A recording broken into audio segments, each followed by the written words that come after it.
Make sure we're good on. Get this going on Instagram here. Okay.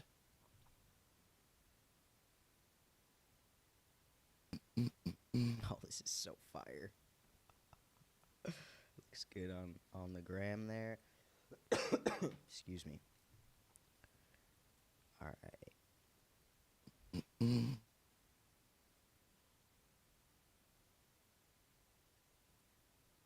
I'll have to um I'll have to give you some of my cheat codes because I have. Well, we'll talk about it later. But Yeah. Hey, I'm here for all the cheat codes, but all right, yeah, all right, cool. Check, check, check. We got audio. We can hear each other. We're get this cord out of the way here. All right, let me get into this intro, and then we're just gonna get it started. What is good, y'all? Welcome to Culture Shift with Raven50mm, where we are reimagining radio and podcasting by merging the two together for immaculate vibes while leveraging blockchain and Web3 tools to experiment with monetization and distribution methods. This is brought to you by the Legacy Portrait Project and the 50mm Collective. The 50mm Collective is a community of BIPOC, trans, and queer digital artists and allies that work together as we pioneer Web3 and NFTs. The 50mm Collective has a YouTube channel with tutorials and helpful info on how to get a NFT and crypto wallet set up and get started with archiving your artwork on the blockchain. The Legacy Portrait Project is a mission-based endeavor aimed at empowering BIPOC, trans, and queer individuals. In a world often marked by adversity, the Legacy Portrait Project strives to create a haven for storytelling, utilizing visionary tools like future framing, visualization, and AR technology to uplift marginalized voices. Legacy portraits are still photographs that come to life with video narration, sharing the subject's story from their perspective. The Legacy Portrait Project's mission goes beyond capturing moments in time. It's about fostering human connection, advancing social change, driving socioeconomic empowerment, and ensuring the legacy of each subject is forever memorialized on the blockchain. Right now, the Legacy Portrait Project is running a raffle for three people to win $1,000 off their first Legacy Portrait. You can sign up for that at legacyportraitproject.com/contact. Today is an incredible day because we got Black Dave joining us today. How you doing? How you feeling, Black Dave? uh, I'm good. Every day alive is a blessing, so I'm good. I mean, I'm happy. I'm happy. Like I can get on the internet. Like you know what I'm saying? Like come on. Like life is good. I'm on the internet. Like you know how people can't get on the internet. I know it's not a lot anymore, but it's still a lot. So I'm good. How are you? I'm doing well, and that is very very true. Like I think sometimes we can because it's so accessible. Some for us here, we can kind of take that a little bit for granted. But God bless the internet. God bless you, Black Dave. Thank you for joining us. A little intro for Black Dave here. First and foremost, Black Dave is a legend, but we're going to get more into that in a little bit here. But Black Dave is a recording artist, producer, engineer, and artist focused on both traditional and non traditional means of promoting his artwork. Having established himself through the use of blockchain and NFT technology, Dave is known to be a multidisciplinary creative, citing anime, rap, hardcore rock, streetwear, and sneaker culture as influences for his work. As a child, he spent many years unknowingly watching anime with his grandmother before formally discovering it through the cult anime Berserk. A proud native of Charleston, South Carolina, Black Dave played bass and produced in several bands ranging from punk to metalcore, moving to rap music in 2014 with his first mixtape, Owl Eyes Part 2. His music experiments with creating an intersection at rap, rock, and lo-fi, and in 2020 he recorded and released a 3-song EP each month. Wow, look at that work. Since 2021, Black Dave has been placing a lot of focus in Web3 and NFT technology, creating art, music, and experiences using technology, making the NFT 100 list in 2022, among many, many, many other successes. Black Dave, thank you for joining us on Culture Shift. Really appreciate you. And I'm just going to get right into the first question, especially after that intro. And what sparked your career as an artist? Okay. I feel like it started long before I probably realized. Like, mm, when you're a kid, the what you want to do when you grow up thing is like always super practical. Um, I I played sports and then I got into skateboarding. Professional skateboarding would have been cool, but I wasn't like good at it, or like I was maybe too afraid to hurt myself or whatever. But I skated like diligently, like every day for years and years and years. And um, I jumped on my skateboard the other day. I'm definitely too old, but it is what it is. Um, but I think coming out of high school probably was like the time period. In high school, I started playing in bands, and around the time I was like 2021, I had like gone on tour-ish with this one band, and we'd gone to record and do all this stuff. And I was like, "Oh, this could be cool." Like, I like making music. It would be cool to make music for a lot of people or whatever. Um, and around that time as well, I was getting super into streetwear. I'd started my first clothing brand. Um, I right after that had gotten like into photography and stuff like that. But I feel like the version of me that exists now in terms of like what I might view as success probably didn't really pop up until like 2011, 2012. Like I was like mid 20s, um seeing like Pyrex from Virgil, seeing ASAP Mob, seeing just like all these different intersections of people who are making music who are also influential in like fashion, who are also influential in like directing and styling and blah blah blah. I feel like that was when I started to see like the pathway a bit more. Like it was a little bit more real or whatever. And so um I think that's kind of when it started. And then I just was like, I want to make stuff that I think is cool. Um and that's still the goal, and that's always the goal. So, uh, that's kinda how it started. I think, artist is such a artist is a great catch-all, for everything, but I know that people also, um, sometimes like to be recognized for their specific art, but I'm definitely like a broad art vibes, type beat because I do so many things. I hope that's a solid enough answer. Oh, absolutely. That was perfect.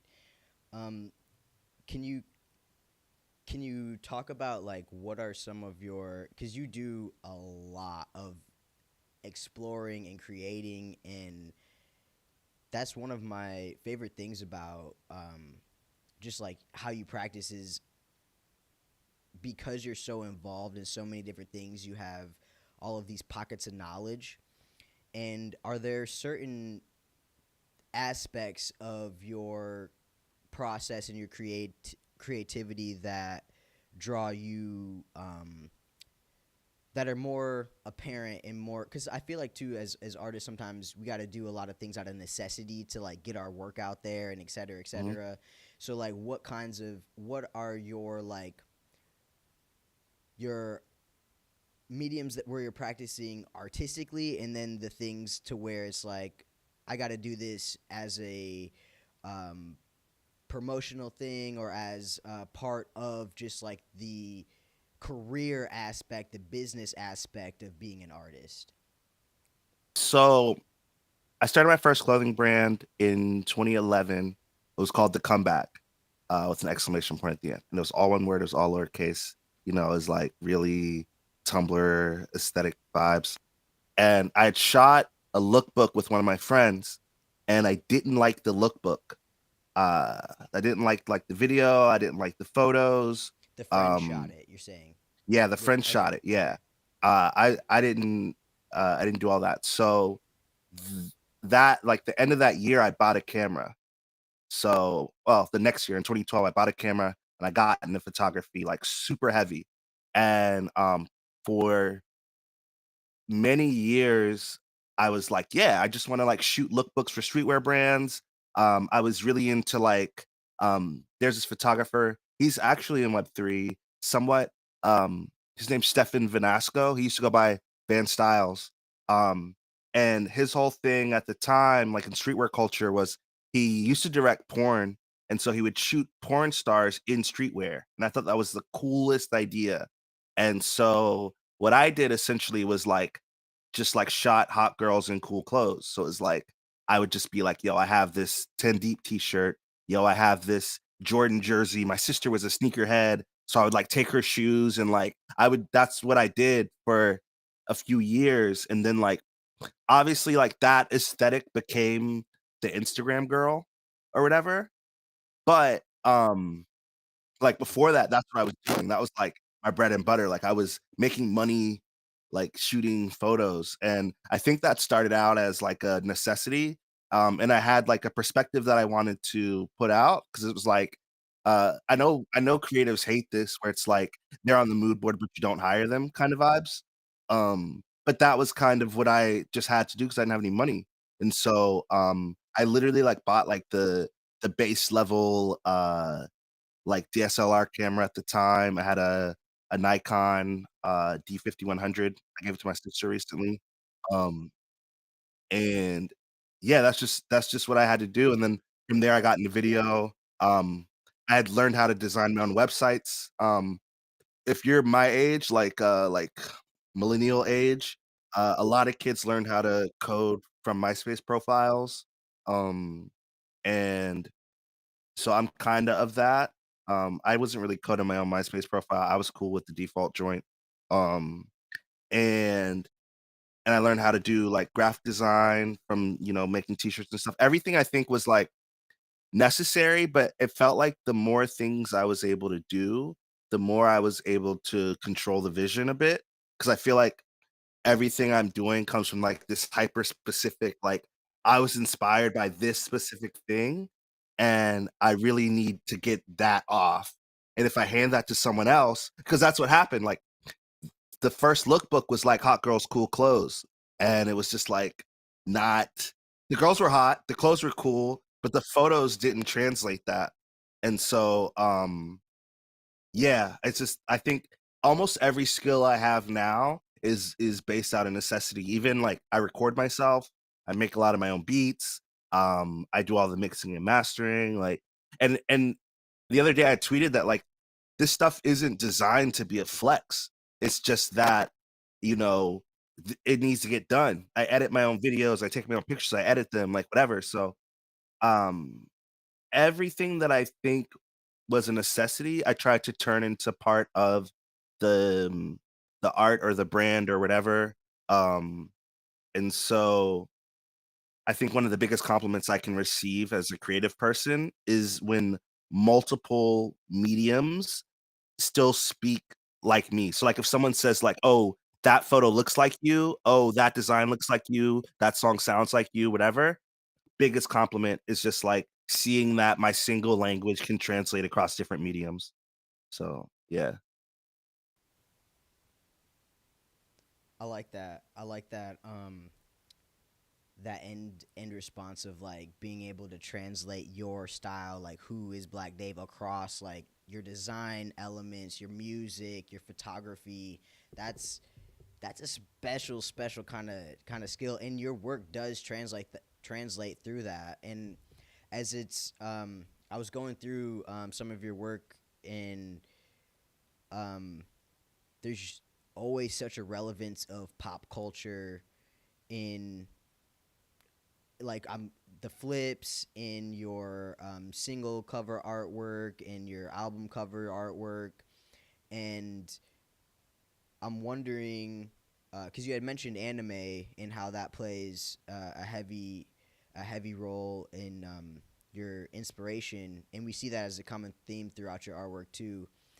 And can you speak a little bit more to in your bio? You had mentioned unknowingly watching anime with your grandmother early on before formally discovering it. And can you speak a little bit to that experience, and then how that later on came to be more relevant in your artwork that you were creating? Yeah, so I started like, Saturday morning cartoons. So, like, right after Saturday morning cartoons, like, 11, 12 o'clock, like, when your parents are trying to make you go outside and shit, like, the Sci-Fi channel, it was called back then, like, um, they would play anime. And so you would end up watching, like, Ninja Scroll or, like, some other, like, way too adult for you anime. stuff on it, and back then they called it Japanimation, and so it wasn't even like that was like MTV had a thing called Japanimation where they played like Aeon Flux and like the Max and like these a few different anime shows. And then Toonami picked up in like what like '03 maybe. Um and that was like when Dragon Ball Z was coming on, Sailor Moon, et cetera, et cetera. So in '99, when the Dreamcast had come out, I had rented this game called Sword of the Berserk Guts Rage, and I bought it recently, like last year, for like $65 or something. So like vintage gaming or whatever is so cool now. So everything's so expensive. Um, and so I bought the game and I was looking it up online because like Dreamcast had like a web browser in it. It was like really the first system with like a full-on web browser. And Sega's my system. Like Sega Dreamcast is the best video game system to this day. I don't care what anyone says. And um, so from that, I had learned that there was like a manga and like this whole story and all this stuff around Berserk. And I had learned about anime through researching the game. And then from there, it was like, oh, like this is a whole thing. And I just thought like Japanimation was just like a cartoon a Japanese dude made, which it is, but you don't realize that it's like a whole lifestyle, it's a whole culture, it's a whole thing. And back then I was like in eighth, ninth grade, maybe eighth grade. And so that was, I think, the jumping off point for me of really recognizing anime formally. And then as I continued to like make music, so like the first band that I had done vocals for in like 2005, it was like a electronic hardcore band. Most of those songs are about video games, or anime. So like there was a song that was all about a Pokemon battle. There was like a song that like referenced like sword fighting in samurai movies. And then when I started rapping, it was the exact same thing. So like from my first tape, I was already rapping about anime. I was already putting anime samples in my music. I was already putting like kung fu movie samples. I was already like rapping about anime, like using real references. Um, so even like I feel like sometimes when like someone tries to get me to rap on the spot, I'll just rap one of those old verses because they're just like they're still anime verses, even though they're like 10 years old at this point. And so that's kind of where it came from, but it's always been in everything, and I feel like I was never someone who was trying to separate that different aspects of my life, because I feel like, everything you are makes you who you are, and so everything you're into or whatever, and so that was always it, was like, I used my tastes to define my work. Um, I I like I know that artists do this, but I always use the word work instead of art, and I don't know if that's, like, what I'm supposed to be doing, and I feel like there's probably some, psychological thing about the use of the word art versus the use of the word work and probably, like, context and stuff like that, but that's, like, the anime foundation for me. Thanks for sharing that. And I I I feel you on the art versus work. I combine the What two. do you say? I say You say artwork. both?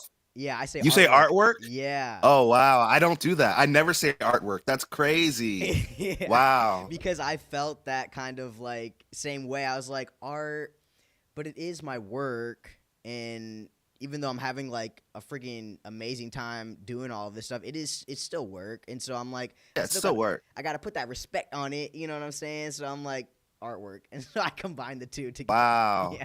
Yeah, I never say, artwork feels to me like someone who's outside of both talking about it. You know what I'm saying? Yeah. Like if a writer is like writing about it, they're like, I love the artwork. But like if an artist is talking about that, they're like, I love the work. But if like someone who doesn't do art but isn't formally writing about it, they're like, oh, what great art, you know? And it's like, it's so weird because it's definitely perspective based, but it's um artwork feels like academic almost, you Mhm. know? Yeah. But I think that makes people take it more seriously. That's sick. Yeah, I really like I don't know what it is. I really want to like deep dive on that, but I have no clue. Like that's Yo, so funny that you say artwork and I say work. yeah, and the Yeah, that's fact that crazy. like, and I'm wondering too, like, as we have artists in the Twitter space listening, like, what that thought process is like for other people too. Because I'm like, are other people even? I never even thought to think, are other people thinking about this until you just said that, and now we're having like this exchange of like artwork. You know what I mean? Like, Yeah, I overthink every detail of everything. What's funny is like I was talking to my friend before this, and I was like, I'm gonna go on this, and I'm not gonna remember anything I said after it's over, but everything's gonna sound like me. It's just like as long as I don't lie, it's cool. And then like I realize as I'm doing these, I always leave like these like little bits of thoughts that are like, that was interesting. The idea of art versus work versus artwork. Um, and I'll remember it like in like 3 weeks. I'm like, yo, what do you think about the word art versus like out of nowhere? So, but I'll forget this conversation in like 10 minutes after it's over and be like, oh, did you? I'm like, oh, I talked to Raven. I don't know what we talked about though.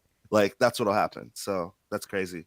that's super relatable, and because like same, and the only way like I'm able to remember these is watching them back, and because I got to go back and edit sometimes and that kind Mhm. of thing. But um, when that pops up again, if you do remember the conversation, hit me and be like, "Yo, remember what we was talking about? It came up to the." Listen, I've said stuff that have become like the whole point of a podcast episode or like titled like I do this one podcast and it was like I was this was like a moment too, like it was something I was talking about a lot of this idea of like valuing creative people based on like how you see them and not where they are in that moment. And we talked about it for maybe like 5 minutes, 10 minutes in the conversation, and he like named the whole podcast after that because it was like the way I said it, like valuing creatives on like their I don't remember like on their possibility or whatever. And like I went back and I was listening to it and I was like, I said that? And I was like, I did. And I remember thinking about it a lot. And so sometimes you'll catch me like in a moment of being really into a specific idea or concept, and I'll forget that idea or concept or like expand on it or whatever. And then I'll be like, I did say that. But I still think I was saying valuing artists based on their potential. So it's like, um, I'm sure you have specific questions, but it's kind of like Web3 makes this make a lot of sense where like a lot of people are looking at a lot of new artists and new creatives and discovering their work for the first time and learning about them and stuff like that. But like you know that this isn't their final form, right? And so the type of work that you're looking at and wanting to get into and wanting to buy and stuff like that, you kind of want to like buy music or buy art from an artist who isn't going to quit, right? And you want to buy music and art from artists who's going to get better. And so like if you're looking at work or art or artwork from someone um you really like sometimes it's like that work itself isn't the thing, but you recognize the potential. And so you're supporting the potential of an artist just as much as you're supporting the specific work, art. And so like I think it's super interesting to look at the things that people make and try to see the potential of what that person who made it could be. And so that was like I still love that concept. Yeah. No, I, yo, you're cooking right now. That's because no, for real, like Web3. I'm telling, like it's different. It's a different because of like the tech and the use cases and all of these just different components that are involved here. That is so true, and you articulated so like I try to say what you just said in so many words, but it don't come out the like that's why we need you, Black Dave. Like we need you to articulate these kinds of things because like yes, you have to there are so many artists who are thinking in that same wave and we're making things that are beyond just the artwork. Like we're creating whether it be new systems, new structures. We're like innovating in these crazy kinds of ways with these tools. And so, like, the artwork is literally just like one vehicle. In like we got 10 car garage type shit, it's just Yeah, like yeah. one car that I'm gonna take this one out today and go and like try to be a vehicle of change with this one vehicle. And Hmm. in Web3, there are we got a couple of different vehicles we can use and explore. And yeah, you said that just so perfectly. Before we move on from the anime, because I have some of your single artwork cycling through here from manga. I hope Yeah, I'm saying that correctly. it's manga is what people who don't read manga say. Manga, thank you. Pronunciation matters, yo. Like words I mean mean, things. but it's so interesting because like you saying manga lets me know like your depth in it automatically. It's not. I don't even think it's wrong. I think it's American, right? Like Oh yeah. you know, like I don't think it's wrong. I just think it's American, and so it's like I feel like once you get past a certain point, you're like, I gotta say this the Japanese way, you know. And so Word, I think word. that's like I'm the pretentious asshole. You're a regular person, so shouts out to you. Well, and I'm just not. I'm gonna be straight up. Anime. That's not my bag of tricks. Yeah. There. That's like. But I have deep respect because I know. Don't see, and I'm gonna sound like so. No, I'm ready. The I only got your anime back. I've I'm gonna really. support you whatever you say. I love you. I appreciate you, dog. The only anime that I've tuned into is Hunter vs Hunter, Hey, that's and a good one. oh, and that makes me want to go experience more. I just don't even know like where to begin. Anyways, I'm getting off on a tangent here, but while we're on the on the concept and talking about anime, can you speak to the process of how you create how you went about creating the covers for manga? Did I say it right Yeah, that time? so yeah.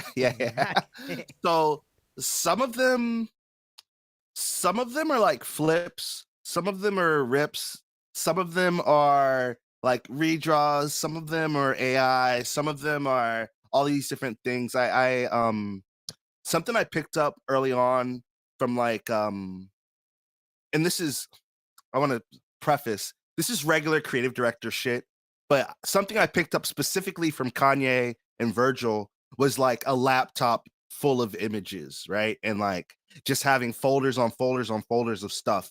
And so as I read manga, I save good looking um like frames to my computer. So I have like a folder full of manga panels and so sometimes when I'm going through and looking for a song, I'll pull a manga panel and then I'll kind of like design it up to make it look like something that feels like my vibe. And that's a lot of times how I land where I land. So one thing you'll notice about a lot of my covers is that most of them are manga and they're not actually colored in. They're normally just like the lines and then I'm doing other things with it. Um a lot of the ones that are full color are normally AI generated, um which uh I understand the frustration around AI, especially for people who draw. Um, but I also see it as like a tool that really powers up what I'm able to do individually. And um, like for me personally, I'm really interested in working with the artists who inspire me more than I am interested in creating my own work that is inspired by them.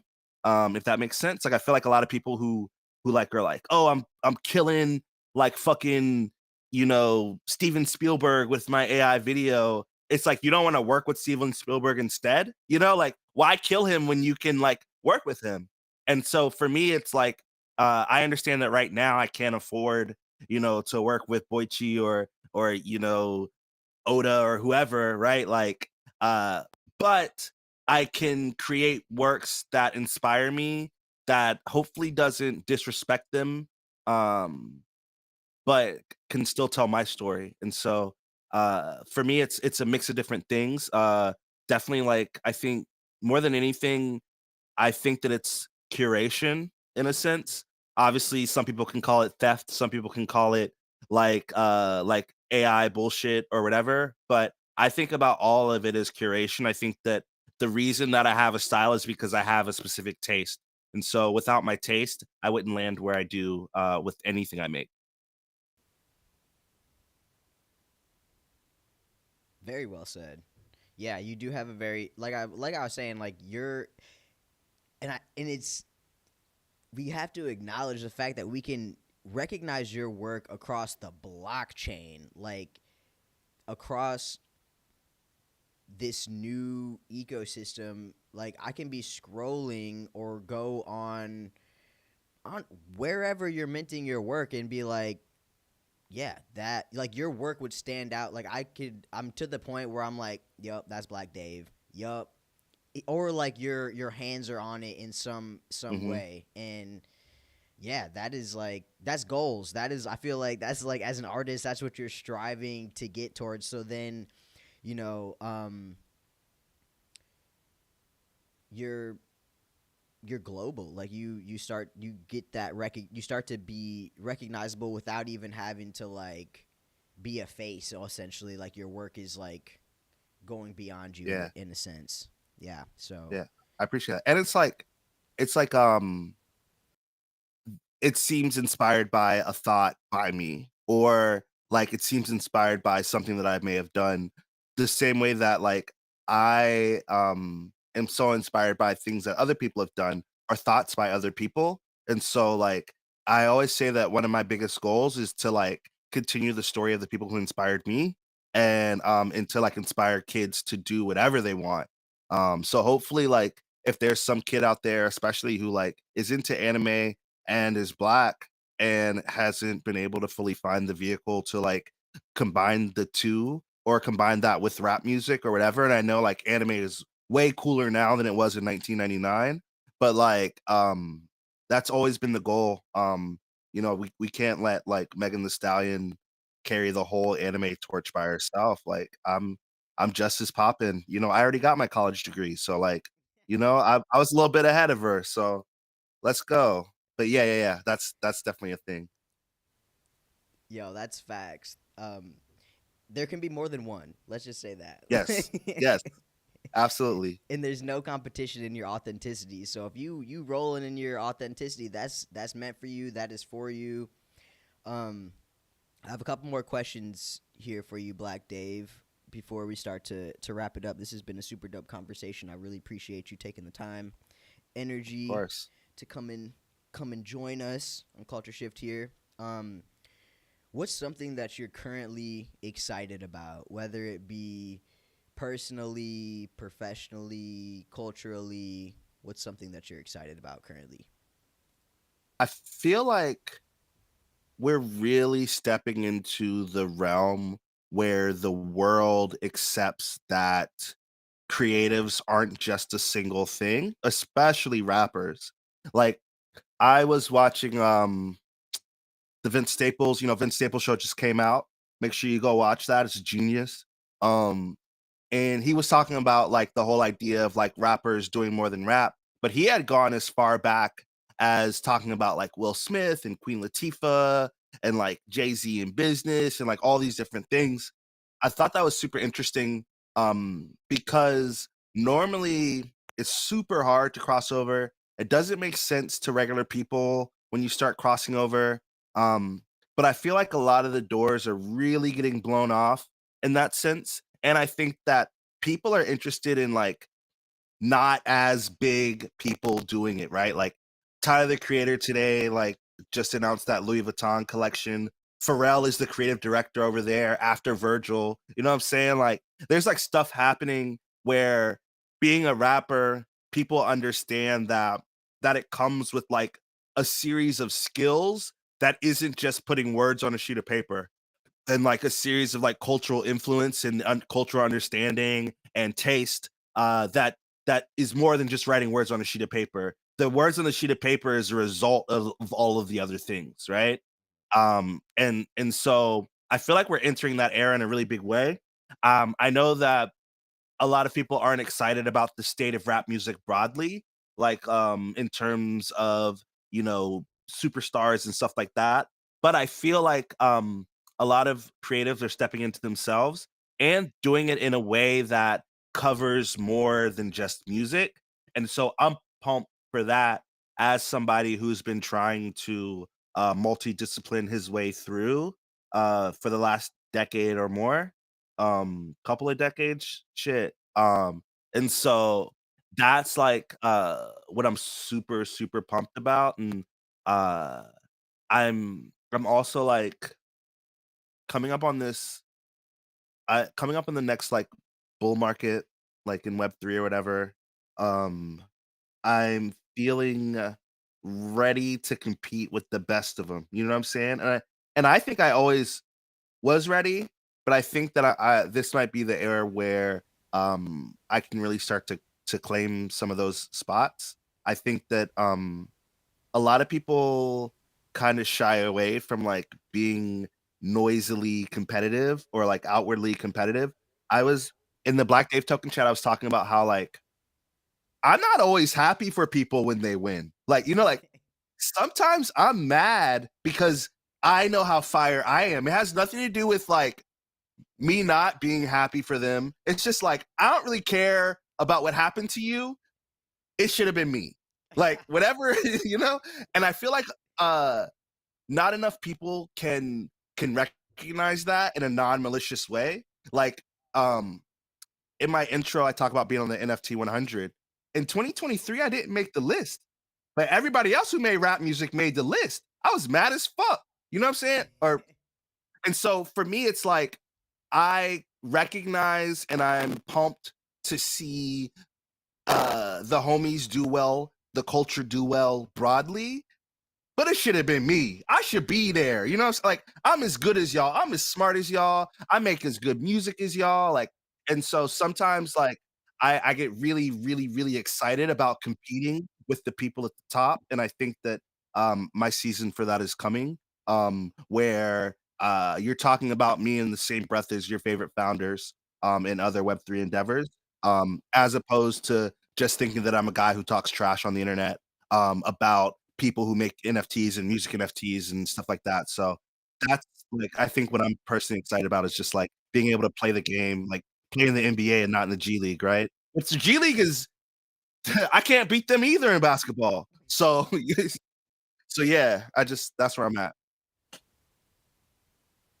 I wish I had some sound effects to go off on. I'm getting there, but like yo, I would be like air horn, round of applause, all that because facts the yo like you have been the one since day one, truly like just holding the torch for so many creatives to just it's oh man, I don't even know how to put it in words. Like you've really paved the way for people to you've put in the work not only creatively but also just to like help folks. And so we are speaking that into existence.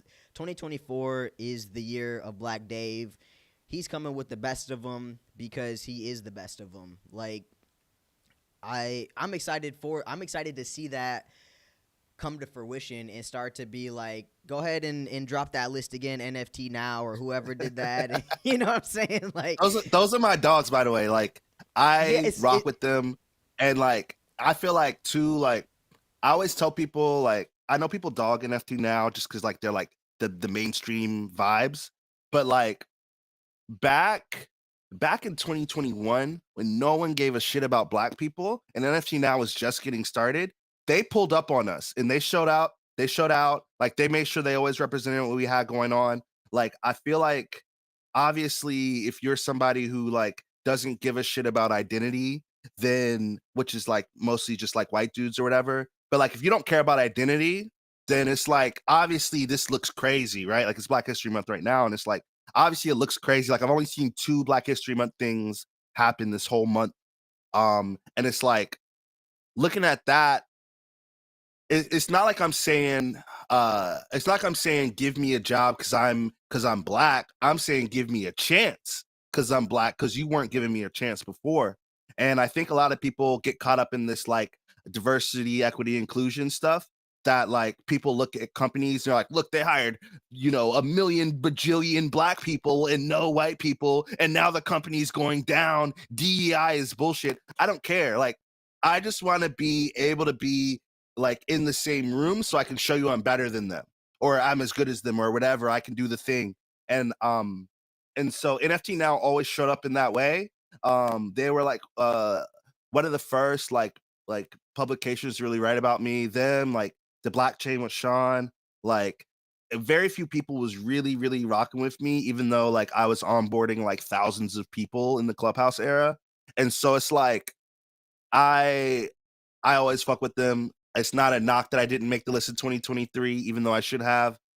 It's just that you know, yeah, this time around I want people to like it's like I'm a Frank D God stan, right? Like I'm that level already. Like y'all just won't give me the stage for it. And that's how I feel, right? Like I feel like all the biggest founders in Web3, like y'all gave them the stage, but if y'all gave me that same stage, I can play the same game. And I know that's like I normally don't talk like that much, but like that's how I feel all the time. Like everything I'm doing, everything I've done, all the ideas I've had, music and outside of music. I've spoken on panels, I've done interviews, podcasts, blah blah. Like I'm out here, like yeah, that's the 2024 energy for sure. It's just like I'm out here, like y'all gonna see me, whether you want to or not. So yeah, Amen to that. I'm hearing on time for all of that. yeah, All that's a of lot of energy. that, bruh. Keep that energy. Keep it up. We in February. We got 10 more months to go of the year. Keep that energy all year, truly, because like more artists need that energy coming into the like. You know what I'm saying? We've been Yeah, here putting in the work, putting in the time, like bringing people together and sharing knowledge, like truthfully, and that like to sit there and onboard people and like break stuff down. you were there back then. You already know. Dog, what? That is the Lord's work. Like, true, like you got to sit there and meet people where they're at, and maybe they don't know this part of the internet, so you got to explain this part of Yeah. the internet, bruh. You know Okay. how many times I explain that dang MetaMask fox to people? People will be like, yo, the fox is following my mouse cursor around. I'm like, yeah, it's just like a design feature. Like, I don't know what to tell you. It's not watching you. Like, I'm sorry. Like, yeah. It's cool though. Like, cause it's like, if my goals are to inspire people, then I obviously got to teach them along the way. And like patience is one of my best qualities. So I tell my girlfriend all the time, I'm like, look, I don't got much, but I got patience. So let's just like do that. So yeah. Oh man, this is I got a couple more two more questions here, and then we're gonna wrap it Yeah, up. run it up. I'm sorry I talk so much. Yo, don't apologize. This is what this is for. Like it's literally just if it's just a conversation. Like really, this me and you. Whoever want to tune in, appreciate y'all for pulling up, kind of thing. Actually, I got to shout out the Black Chain because they're in here. What's good with y'all? I know that Sean behind Shout that out Sean. it's all day. Go check out Proof of Culture. Sean's been working on Proof of Culture podcast. We got to plug that real quick. Shout out Sean. They have been consistent with that, and every episode has been fire. I've listened to every episode, and I'm like, yo, dog, for what? I'm over here taking notes. Like, Sean is mad underrated. I think like um it's Sean's one of those people, and it's so funny because I feel like I ran into somebody else who like tries to give Sean energy, but it's not because like on the low, I don't really know what Sean does, right? Like on the low, like I don't know what Sean does, but I know when Sean shows up and talks about things and writes about things and presents things, it's always at this level where I'm like, hold on, what does Sean do? I don't know, right? But I'm always like, hold on. And I feel like there's like this level of like care and depth and like in the presentation of what Sean does with the blockchain especially that I'm like, yeah, this is how someone sees someone, right? Like if say I feel seen or whatever, like Sean really makes sure that that's always done in a really high quality, really authentic way. But yeah, like if someone was like, oh, what's Sean do? I was like, I think Sean just like got money and like cares about art and cares about black. I don't know. Like I'd be like, I don't know what Sean does. Sean writes, Sean talks, she's smart. I mean, like, so I really rock with Sean, and I appreciate like really wanting to show up in a way that like highlights everything that we're doing and highlights a lot of people who have it but don't get on that stage, that metaphorical stage I've been talking about for the last 5 minutes. So yeah. Facts. Shout out to Sean all day because yo, that what you had said about feeling seen, that they got something special going on with that because that's true and like creating that platform with the blockchain of I feel like a lot of us art that was my first write up as an artist and being Yeah, featured and highlighted like that and that things like that being able having opportunities like that to share your story and share what you're about that opens doors in like in just internally like within you like you start to show yeah. up like more confidently. Yeah, like yo, I'm interviewed up. What you mean? I'm Yeah, written about. Are you for real? Like, you know what I'm saying? Yeah, Google I me got real you. quick, fam. Go ahead and hit a Google search real quick, my G. Let To him go. know. Yeah. Type me up. Type me up. And like, it's crazy because like we never know who's watching us, right? But we know that like somebody has to take a first chance on us. And Sean has always done that. And then what ends up happening is someone somewhere else goes, yo, I read that blockchain interview. You're pretty dope. I saw the work, da da da. And you're like, you couldn't have interviewed me before you read that if you thought I was fire. And so like you really gotta you gotta understand like there's a level of taste there too. Like to be able to like find the people first. Um, yeah, you definitely need to get Sean on because I need to know what Sean actually does. I'm working on it. I'm most definitely I'm definitely working on it because I got the same question. I'm like, but you're right. Like anything that Sean's hands is in is like, yo, wow, Yeah, what? high quality. It's super high quality, right? Yeah, yeah, yeah. Shout out to Sean. All right, last two questions here for you, Black Dave. What does culture mean to you? Oh, because I'm always thinking about nonsense. I actually have a formula about culture that I'm working on like I have this idea for putting out like presentations. Like, you know how like you have like a keynote presentation somewhere and you're like the main speaker somewhere, you have all these slides and shit. So I have a version of this called Web3 has a culture problem. And it's essentially like I would give a talk and I have all these slides that match it. And so one of the things in it is it says culture equals context plus content.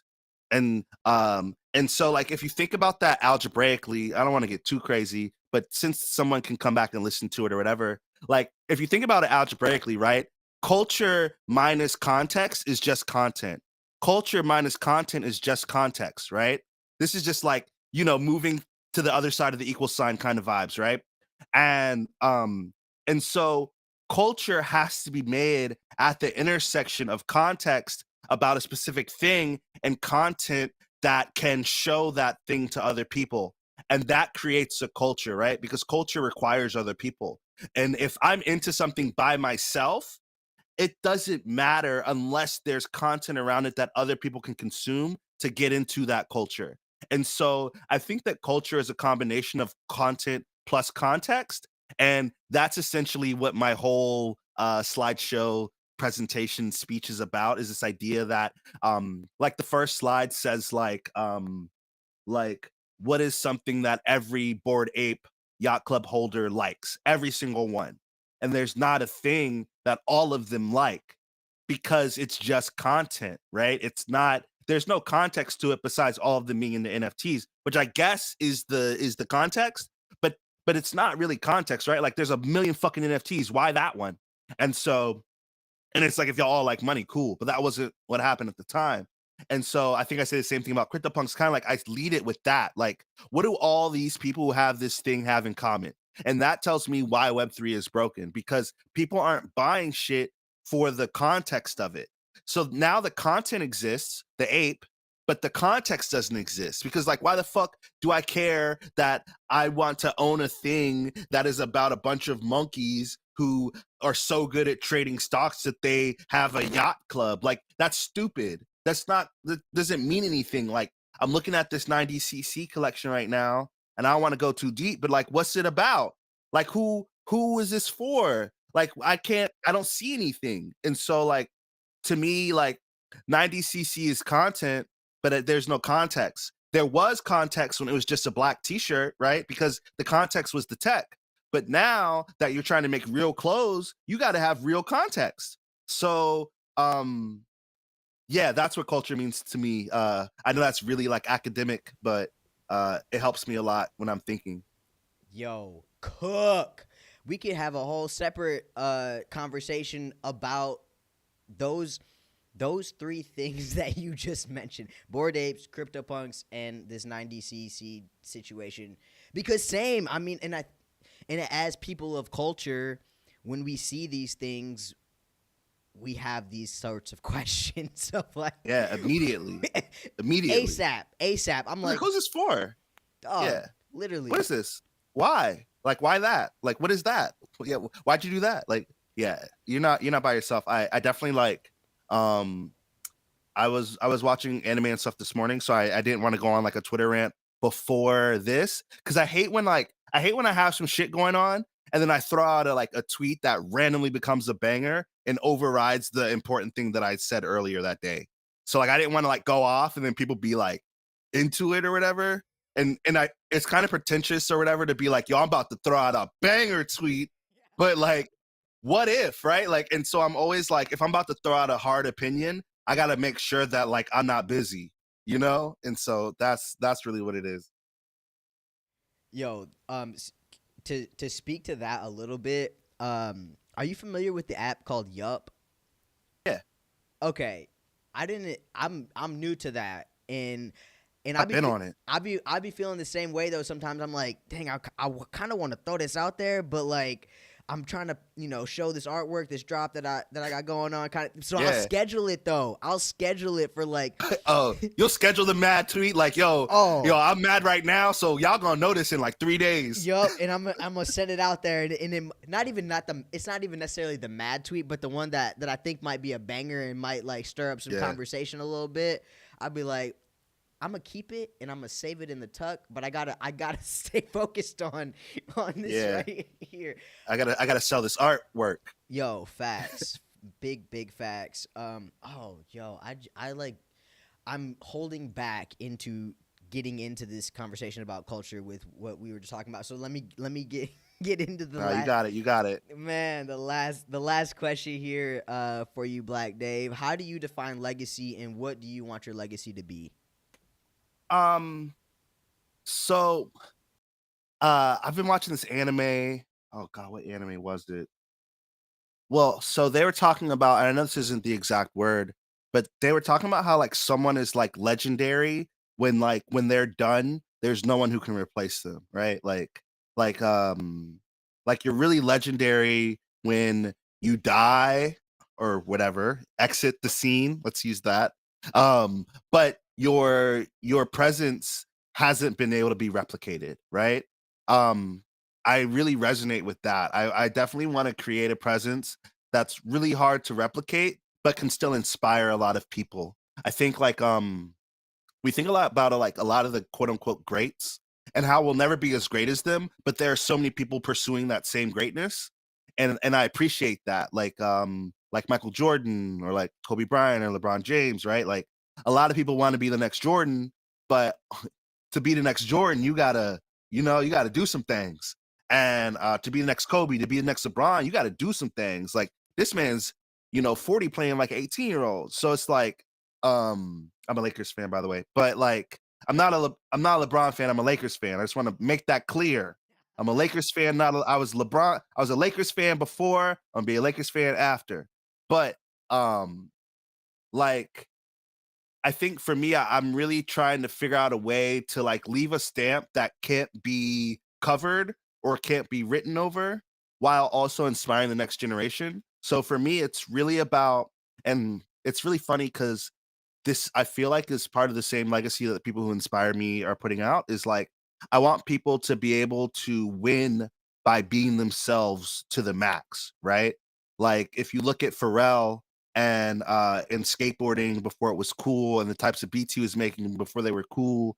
If you look at Kanye and the whole pink polo thing and even like the type of music he makes, or you look at Virgil and like the repurposing of polo, or you look at Tyler the Creator and like how his whole message is like do what you want. Don't worry about whatever other people are into. Like, you know, Kid Cudi, et cetera, et cetera. Like for me, like I want to continue that story because those are the people who inspire me. And then I hope that someone can look to me as a continued example of that. So whenever I exit the scene in whatever version that looks like, whether it is my passing or me retiring from whatever bullshit I do in life, like I hope that someone can say, yeah, I saw Black Dave and that made me really want to do this. I saw Black Dave and I'm really inspired to be myself. Like if I can become a millionaire off of rapping about anime, that's really a goal, right? Like if I can become famous or whatever from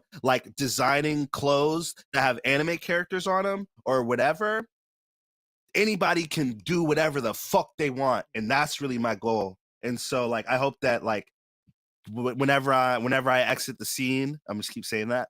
Like whenever I exit the scene, someone sees what I did and uses that as fuel for what they do, and we can continue pushing that story forward because I think what inspired me might inspire others, and the same way that you know what inspired me came from someone who was probably trying to inspire others. So legacy, I guess, looks like that for me.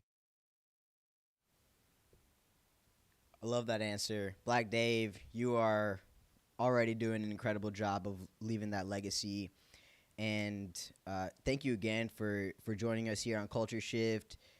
We appreciate your time. We honor you as an artist, and just appreciate all that you do, and just like the innovator and the pioneer that you are. Like you be going into the deep waters, and we're like, hey, is Dave okay over? He good? Okay, we can go check it out now. All right, I'm gonna go. Yeah. And so I just gotta write a whole mirror post about it before anybody understands what's happening, but we gonna get there.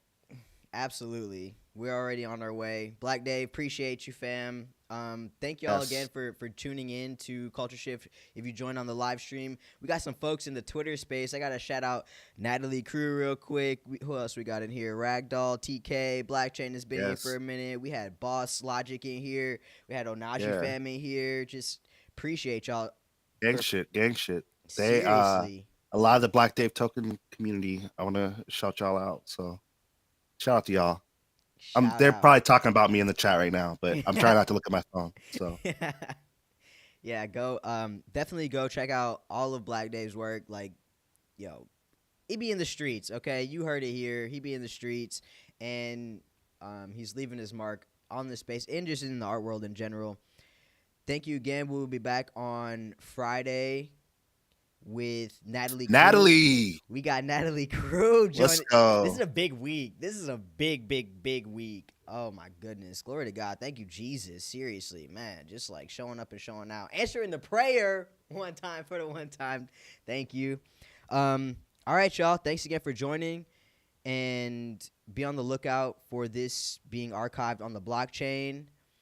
And yeah, stay hydrated, stay blessed. Catch you on the next episode. Peace. Thanks again, Black Dave. Yes.